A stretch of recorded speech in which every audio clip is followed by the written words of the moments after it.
औज़ुबिल्लाहिमिनश्शैतानिर्रजीम बिस्मिल्लाहिर्रहमानिर्रहीम। अस्सलाम वालेकुम। मेरे चैनल का नाम कुरान खुशहाली का सबब है। हम सूरह बकरा के तर्जुमा तफसीर को बयान कर रहे हैं।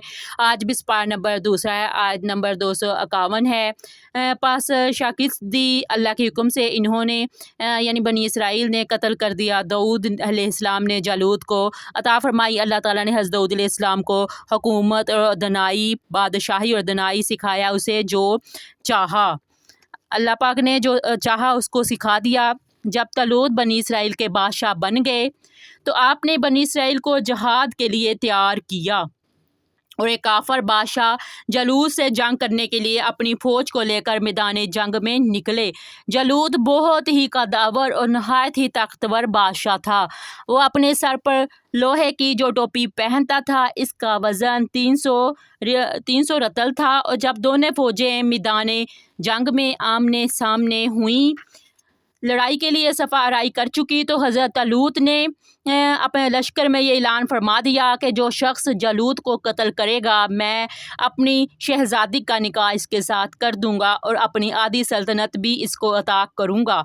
ये फरमान शाही सुनकर हज़रत दाऊद अलैहिस्सलाम आगे बढ़े, जो अभी बहुत ही कम सन थे। बीमारी से चेहरा जर्द हो रहा था और गुर्बत मुफलिसी का ये आलम था कि बकरियाँ चरा कर इसकी उजरत से गुजर बसर करते थे। रवायत है कि जब हज़रत दाऊद अलैहिस्सलाम घर से जहाद के लिए रवाना हुए तो रास्ते में एक पत्थर ये बोला कि ऐ हज़रत दाऊद, मुझे उठा लीजिए क्योंकि मैं हज़रत मूसा अलैहिस्सलाम का पत्थर हूँ। फिर दूसरे पत्थर ने आपको पुकारा कि ऐ हज़रत दाऊद, मुझे उठा लीजिए क्योंकि मैं हज़रत हारून अलैहिस्सलाम का पत्थर हूँ। फिर एक तीसरे पत्थर ने आपको पुकार कर अर्ज़ किया कि ऐ हज़रत दाऊद, मुझे उठा लीजिए क्योंकि मैं जालूत का कातिल हूँ। आपने इन तीनों पत्थरों को उठाकर अपने झोले में रख लिया और जब जंग शुरू हुई तो हज़रत दाऊद अलैहिस्सलाम अपनी गोफन लेकर सफ़ों से आगे बढ़े और जब जालूत पर आपकी नज़र पड़ी तो अपने इन तीनों पत्थरों को अपनी गोफन में रखकर बिस्मिल्लाह पढ़कर गोफन से तीनों पत्थरों को जलूत के ऊपर फेंका। ये तीनों पत्थर जाकर जलूत के नाक और खोपड़ी पर लगे और इसके बेजे को पाश पाश करके सर के पीछे से निकल कर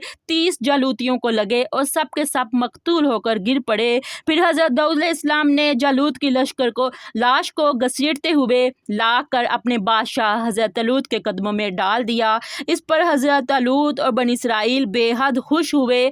जालूत के कत्ल हो जाने से इसका लश्कर भाग निकला और हज़रत तलूत की फतह मुबीन हो गई। और अपने ऐलान के मुताबिक हज़रत तलूत ने हज़रत दाऊद अलैहिस्सलाम के साथ अपनी लड़की का निकाह कर दिया और अपनी आधी सल्तनत का इनको सुल्तान बना दिया।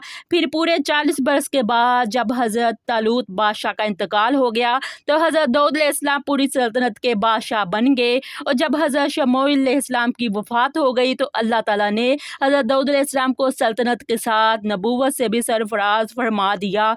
आपसे पहले सल्तनत और नबूवत दोनों एजाज़ एक साथ किसी को भी नहीं मिला था। आप पहले शख्स हैं कि दोनों ओहदों पर फाइज होकर 70 बरस तक सल्तनत नबूवत दोनों मनसबों के फ़राइज़ पूरे करते रहे। और फिर आपके बाद आपके फरजान हज़रत सुलेमान अलैहिस्सलाम को भी अल्लाह ताला ने सल्तनत और नबूवत दोनों मर्तबों से सरफराज फरमाया।